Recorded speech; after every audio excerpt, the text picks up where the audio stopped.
सुबह 10 बार आवाज लगाने पर भी ना उठती कभी। आज 6 बजे उठकर चाय बनाने लगी, अखबार ले आई, पौधों को पानी दे दिया, पापा को मॉर्निंग वॉक पर जाने के लिए जगाने आ गई।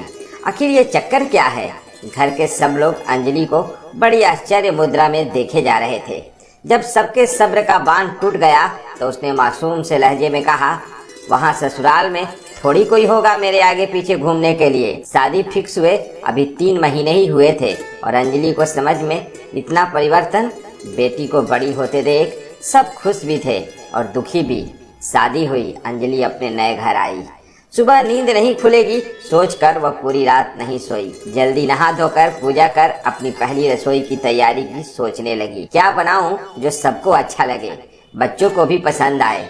इस कसम में लगी थी कि एक सहज मीठी सी आवाज आई, अंजलि तुम इतनी जल्दी क्यों उठ गई बेटा?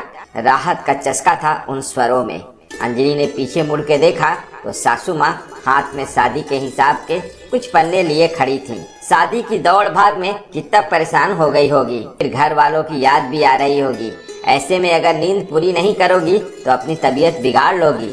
सासू माँ ने हिसाब के पन्नों को टेबल की ड्रॉर में रखते हुए कहा, ये क्या? ये तो बिल्कुल वैसी नहीं है जैसा मैंने सोचा। मैं तो पिछले कितने महीनों से जल्दी उठने की प्रैक्टिस कर रही थी और यहाँ तो कुछ और ही हो गया। मेरी पूरी पढ़ाई घर से दूर रहकर हुई थी, हॉस्टल में, जिस कारण मैं घर के कामों में उतनी कुशल नहीं थी जितना एक नई बहू को होना चाहिए। पहली रसोई में एक रोटी बनाए जाने का रिवाज है हमारे यहाँ।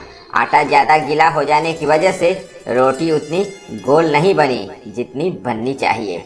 मन में बहुत डर लग रहा था, बहुत बुरा भी लग रहा था। मन ही मन माँ को कोस रही थी, क्यों मुझे डांट कर अच्छे से घर का काम नहीं सिखाया। सुबह की रस्म जैसे तैसे हुई। सब लोगों के लिए खाना बनाने की तैयारी हो रही थी। मैं किचन में खड़ी समझने की कोशिश कर रही थी कि कुछ प्रयास मैं भी करूं खाना बनाने का। तभी वही आवाज वापस आई, अंजलि देखो आज मैं क्या बना रही हूँ। मटर पनीर की सब्जी, गाजर का हलवा और लच्छे पराठे। ये क्या? ये सब तो मेरी पसंद के सामान हैं, मेरे फेवरेट डिशेज। समझ में नहीं आ रहा था कोई सपने में तो नहीं कह रहा। नहीं नहीं, ये तो सासू माँ ही बोल रही हैं। मेरे थोड़े सहमे, थोड़े डरे, थोड़ी विस्मयी भावों को शायद भांप लिया था उन्होंने। वो मेरे पास आई और मुझे बिठाकर बोली, शादी लड़की की परीक्षा नहीं है अंजलि, जहाँ कदम कदम पर उसे किसी टेस्ट में पास होने पर नंबर दिए जाएं। तुम्हारी शादी केवल मेरे बेटे से नहीं हुई है।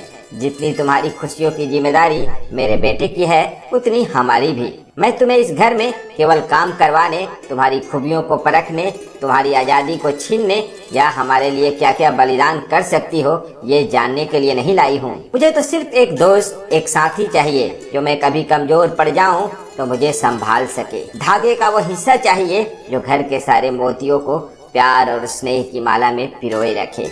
मैं नहीं मानती कि बहू को सुबह जल्दी उठकर नहा धोकर पूजा कर लेनी चाहिए या उसे खाना बनाने में दक्षता हासिल होनी चाहिए। अगर उसे कुछ आना चाहिए तो वो है प्यार करना, परिवार से, छोटे छोटे बदलाव से और सबसे जरूरी खुद से। हाँ, बिल्कुल ठीक सुना तुमने। जब तक तुम खुद से प्यार नहीं करोगे तुम खुश नहीं रह पाओगी। ये शादी तुम्हारे सपनों की कुर्बानी नहीं है बेटा, तुम्हारे सपनों की उड़ान है। हम सब तुम्हारे साथ हैं, हर कदम, हर पल, हर समय। और आज हमारे परिवार के नए सदस्य का स्वागत हम उसकी बनाई हुई पसंदीदा खाने से करके कर रहे हैं। आज अंजलि की शादी को 9 साल हो गए हैं, लेकिन उसने अपनी शादी से जो सबसे अनमोल रिश्ता कमाया था वो था माँ। हाँ, वही सासू माँ अब माँ बन गई थी। बहुत उतार चढ़ाव देखे थे अंजलि ने अपने जीवन में। कभी मिसकैरेज, कभी पैसों की कमी, कभी पति से झगड़ा, कभी बच्चों की टेंशन, लेकिन आज भी मन से जुड़ी है वो अपनी सास से। हर पल वो यही कामना करती है कि जब उसका बेटा बहू लेकर घर आए तो वो उसकी सास जैसी सास बन सके, या उनका अंश ही सही। समाज के कुछ हिस्सों में एक भी सास माँ बनने में विश्वास नहीं रखती, पर मेरी गुजारिश है जब हम किसी लड़की को घर में लाएं तो उसको उसकी कमियों के साथ स्वीकार करें। अपने बच्चों की गलतियों पर डांट कर भी तो फिर से उन्हें पुचकार लेते हैं ना, वही हम उनके साथ भी करें। ये वीडियो उन सभी सासू माँ को समर्पित है जिन्होंने अपने प्यार व्यवहार से मदर इन लॉ की स्टीरियोटाइप छवि को बदलने का बीड़ा उठाया है और नारी का नारी को सम्मान करना सिखाया है। साथ ही यह वीडियो उन बहुओं को भी समर्पित है जिन्हें शायद ऐसी सासू माँ नहीं मिल पाई। तो क्या हुआ, वे सभी अपनी बहुओं को ऐसी सासू माँ बनकर दिखाएं और इस तालिबानी सिलसिले को तोड़ दें।